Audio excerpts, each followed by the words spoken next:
আমার ক্ষুধা লেগেছে দেখে আমি নুডলস বানালাম। আপনারা যদি এরকম নুডলস বানাইতে চান অবশ্যই কিন্তু ভিডিওর সাথে কন্টিনিউ থাকেন। প্রথমে চুলার উপরে পাতিল দিয়ে পানি গরম হওয়া অবস্থায় 4টা নুডলস ভেঙে দিয়ে দিলাম।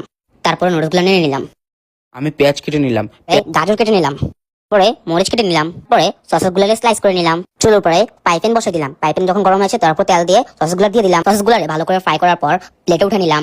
তারপর হচ্ছে অনিয়ন গুলা দিয়ে দিলাম। অনিয়ন গুলা যখন ব্রাউন হয়ে গেছে সাথে সাথে হচ্ছে ক্যারট দিয়ে দিলাম। তারপরে হচ্ছে গ্রিন চিলি গুলা দিয়ে দিলাম। সবগুলো একসাথে ফ্রাই করে নিলাম।